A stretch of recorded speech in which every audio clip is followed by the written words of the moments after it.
And we are back, and we just finished watching 2022's Wendell and Wild, currently streaming on Netflix. This has a runtime of 1 hour and 45 minutes and is rated PG-13. This is the story based on a book by Henry Selick. Oh, jeez. And Clay McLeod Chapman, with a screenplay by Henry Selick and Jordan Peele. Who would like to give a brief synopsis? Me! All right, Okay, listen, go ahead. Olive. There's no screaming. Yeah. Okay. You're right there. The Yeah. microphone is in your face. You just blew it out right just now. Okay. Okay? All right, Olive G, tell me what this film's about. Tell me what the film's about. Wait, what's her name again? Kat. Kat? Mm-hmm. So the story is about Kat, and when she was like 8, was it? She like took a bicameral apple while her parents were driving home, and she saw like this weird worm creature in it.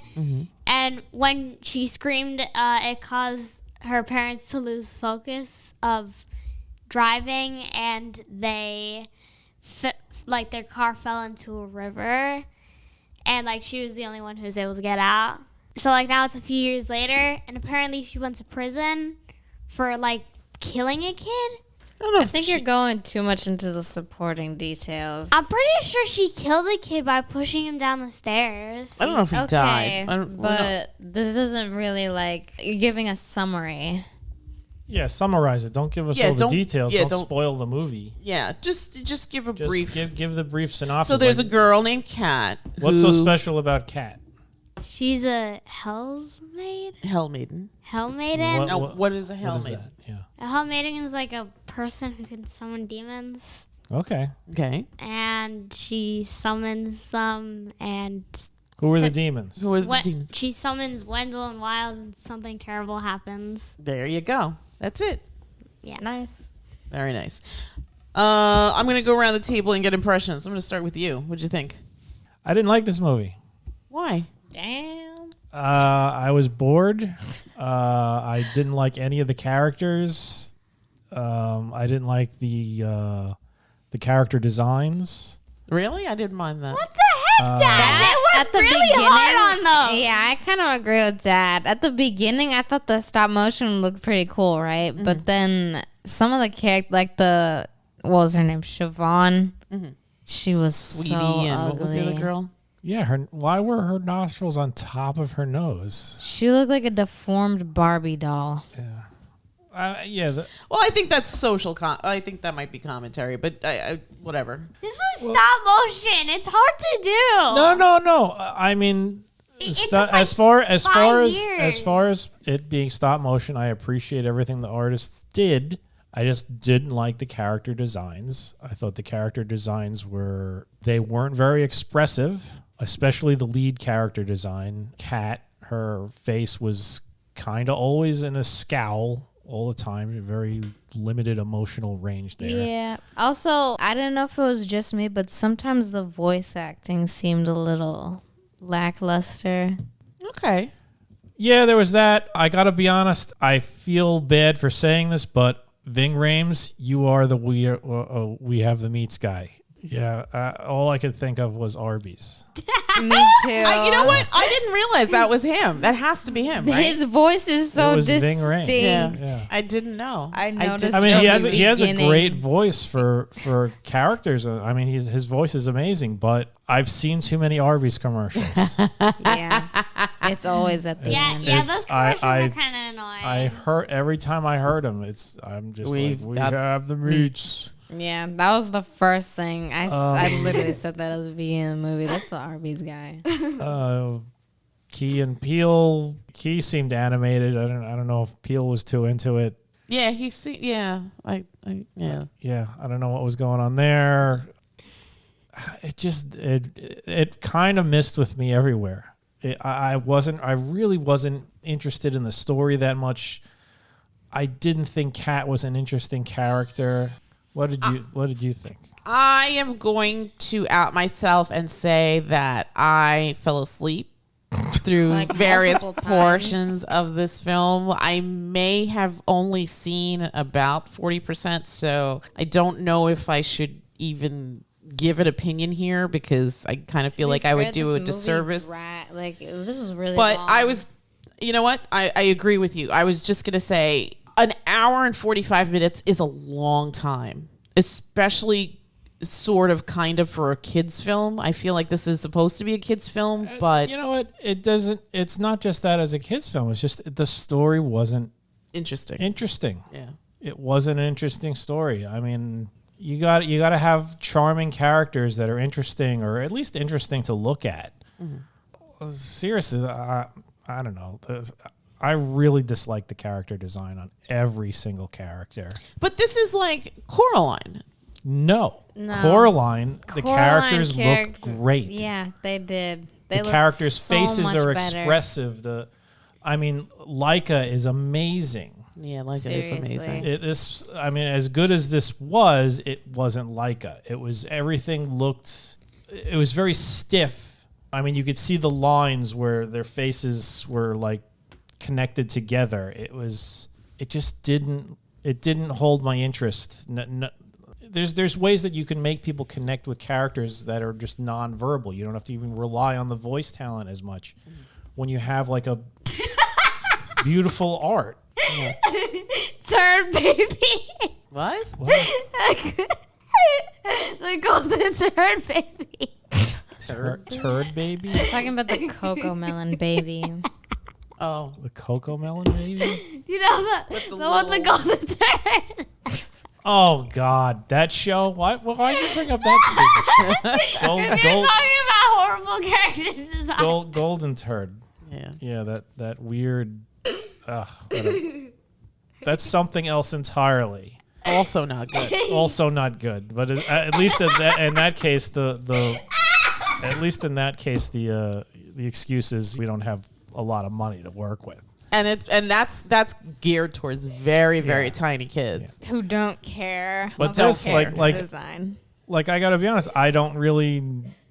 There was like the whole point where like the big giant demon guy comes out of the ground and he sees the snow on the roofs melt, and it's like all of Raoul's paintings.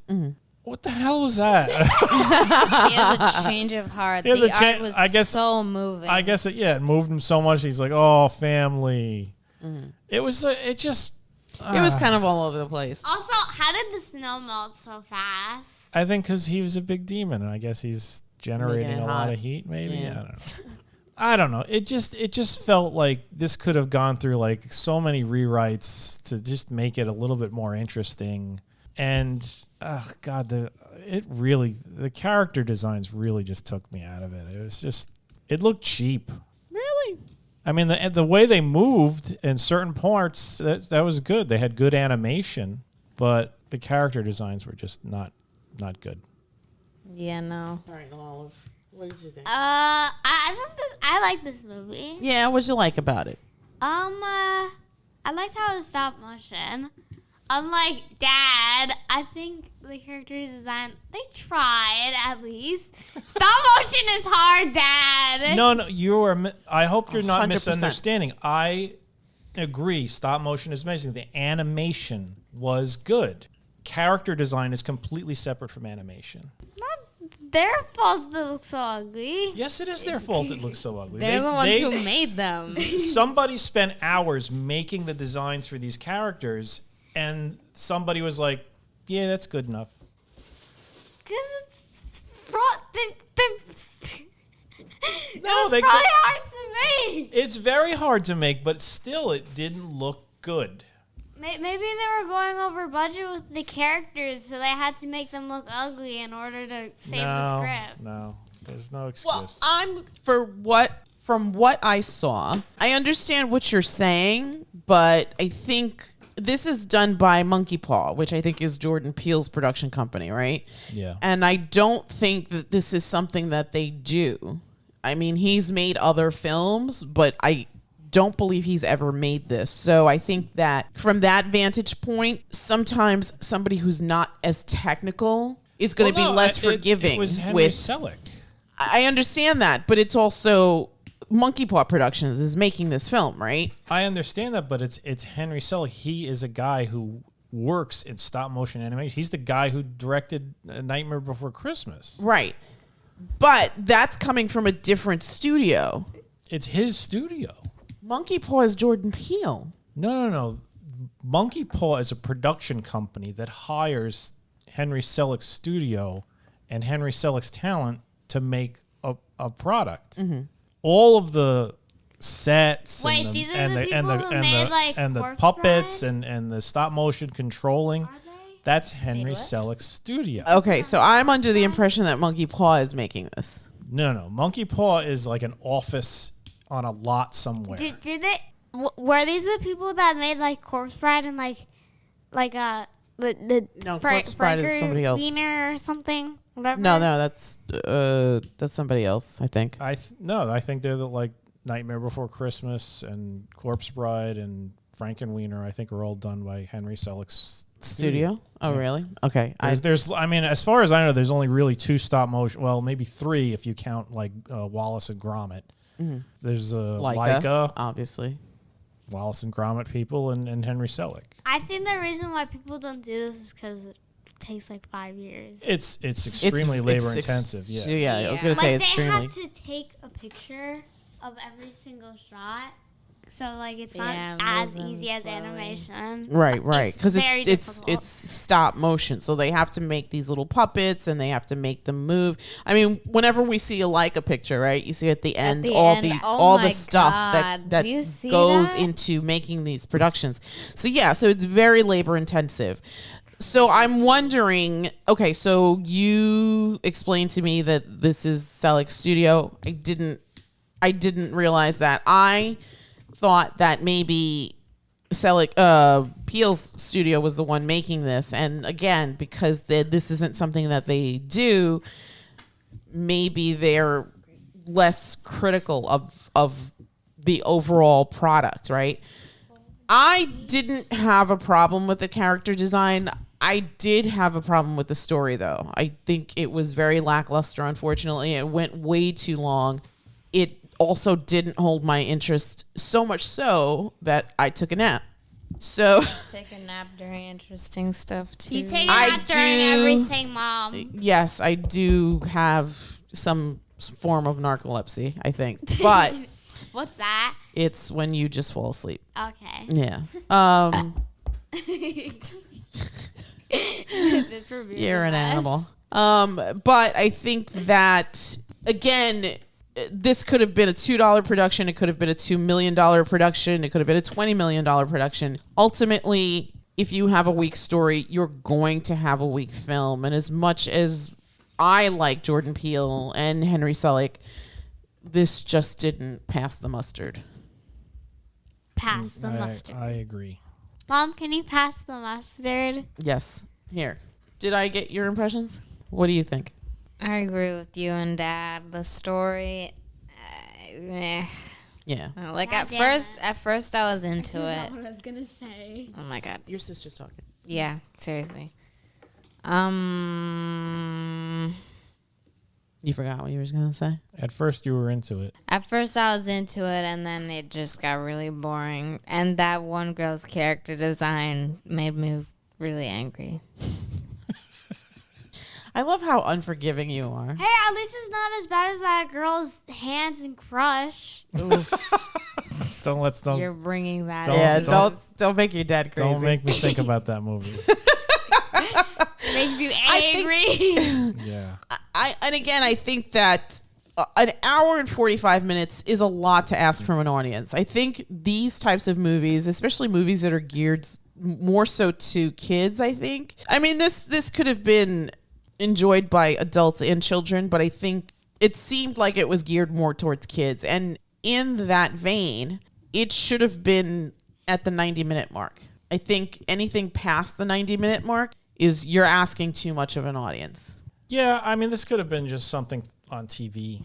I Yeah. mean, even like if I saw this character design on a TV show, I'd probably be less critical. Right. Because this sort of looked, I don't know if you remember the PJs. Yes, the Eddie Murphy one. The animation reminded me of that. And that was sort of like a quick and sloppy 30-minute Sunday night Fox thing. We need to crank out like 24 episodes of this stuff for the entire season. So we're not really fine tuning everything. Right. And we want character designs that are easy to swap faces in for. And that's kind of what this felt like. Yeah. And on top of that, the story was just maybe they were trying to like stretch it to a movie length, and it really wasn't that meaty. It wasn't made for that. Right. And that's fine too. I mean, you could have done something short. I mean, this could have been a 20-minute thing. It could have been a 40-minute thing. It could have been an hour thing, right? I mean, again, let's go back to Disney Plus's Werewolf by Night. That was 55 minutes. Yeah, 55 minutes. You and crammed in a ton of story. You had good character designs, beautiful production values. Done. Yeah. And it wasn't your traditional sort of thing either. It was modeled after like old Hammer films. With the cuts and the freeze frames and the old Universal monsters. Exactly. Yeah. It was really well done. Yeah. This didn't have to be stop motion. This could have just been regular animation, and I think it would have been fine. Again, I agree with you. I think too much. I might have been better because maybe they could have upped the character designs. Yeah, I think. Yeah, it just looked. It was unpleasant to look at. Yeah, I think. I mean, again, I didn't have a problem with that. I didn't. It didn't bother me, the character designs, but I do think that this, for what it was just way too long. It was just way, way too long. I mean, we also recently saw Monster Squad. That movie was only 88 minutes. Yeah. That's reasonable. Yeah. That to me is reasonable. You got a silly story, get in, get out, tell it. Yeah. Get some quick laughs. That was another thing. I didn't laugh once. Yeah, there was nothing entertaining about this. I'm guessing Wendell and Wild were supposed to be comedic in some way. And it just fell flat. I did not find anything they did amusing at all. Question for you. If you had a gun to your head and you had to rewatch this or Disney Plus's Pinocchio, which way are you going? Tough choice, Dad. I go with. It's like, would you rather be stabbed or poisoned? It's not that serious. I would be poisoned. Poisoned. I don't want to watch either of those. They're both an hour and 45 minutes. Are they really? I just looked up Pinocchio's runtime. Wow. I wouldn't want to watch. I feel like that one. That one felt longer. Pinocchio. I like Pinocchio. I don't know. I didn't want to sleep as hard through Pinocchio. Was it because I don't think I did sleep through Pinocchio, did I? Because I was just so flabbergasted at how bad it was. I don't want to answer this question. It's it's one of those things. It's like the immovable object and the unstoppable force. They're both just two giant monoliths of bad movie. Okay, fair enough. I am going to wrap this up and go around the table and get numbers. Gigi, I'm going to start with you, 1 to 10. I guess I'd say 4. What about you? I'd give it a 4 too. What about you, Olive G? 6. I'll give it some credit for the stop motion. Okay. That's hard. I am going to give it a 5. It wasn't the worst thing I ever saw. It wasn't the best thing I ever saw. I think the thing that propelled it over the top for me, agreement with Olive G, is the fact the stop motion and just the labor intensiveness of it, and also the soundtrack, which I found super amazing. The soundtrack was interesting that they chose those songs. All these punk songs. You never really hear songs like that, especially in a kid's movie. So whoop whoop to whoever got that playlist going. Yeah. So I think that just for that alone, unfortunately, the story was lackluster and the animation, I guess, fell flat. I mean, I personally didn't have a problem with it, but I understand what you're saying. I think there is more of a dynamicness when you're watching a movie like Kubo or Coraline, where you see. I like the parts of the movie where like it was kind of like flat, almost like it's kind of like a projection. So there's only 2 colors being used. Okay. All right. Fair enough. Yeah. I mean, this is something that it sounds like you want to pursue. So what, drawing and art and digital art. This is what digital art is. that's a lot of digital art in that movie, especially the parts that you liked, the flat 2D sort of stuff where they're only using a couple of colors. That's digital art. Right? It's just More animated. colors. You can do whatever you want. Use as many or as few as you want. You're trying to convey a mood. Yeah. Hey, Dad. Yeah. Would the movie look better if they used my art style? Yes. Really? Absolutely. Yes. Are you just saying that to be nice? No. No, Really? we said it before. Remember, I said if it was animation, like just regular 2D, right? Mm-hmm. Yeah, I think it would have been better in 2D. I think it would be hard for them to animate in my art style because I wouldn't imagine my characters moving around. Like, I just imagine them doing a pose and then that's it. Well, the funny thing That's is how with it that, starts. that's how it starts. And the funny thing with that is nowadays, back in the olden days, when Disney was my day. not even my day, even earlier than that, back when like Walt Disney was around and was doing like the original Disney movies, like What, Snow you mean White. the one and- where Mickey Mouse is like sexist or whatever? Like that old Mickey Mouse? All right, let's stick to the subject. at Well, hand. no. I just wanted to say, back in that We're starting day, to call they Disney used to out. have like a room full of animators, and they would have to do each frame by hand. Yeah. So they would have to draw a picture, then get some tracing paper, then sort of kind of jimmy it a little just to make it a little bit different, and then make it a little bit different from there. and If different they from wanted to like make Mickey Mouse waving at you, have to go they have to draw panel by panel, so like it would go the hand exactly, would, like, go up exactly. every And now panels. when people draw, you just come up with a design and then you throw it in a computer, and the computer does the rest of the work for you. So it's a lot easier. I mean, there's more to it than that. Oh, I mean, obviously there's more to it than that, but it's definitely easier than it used to be. Yes. In you that have a it's not lot as of- labor intensive. lot Well, more it's labor powerful intensive, but it's technology involved. yes. Yeah, you're not drawing hand by hand, frame by frame. All right, so that's it from us. 4, 4, 5, 6. This is on the weaker side, unfortunately. If you haven't seen it, go check out Paddington 2. There you go. But if you're looking for some new content as we wrap up the spooky month of October, you can, I guess, head on over to Netflix and check out Wendell and Wild, currently streaming. PG-13 with a runtime of 1 hour and 45 minutes. It's just okay. And that's it from us, and we will bid you all a... Somebody call 911 to the fire What? Good night. Good everyone. night. Good night. Good night.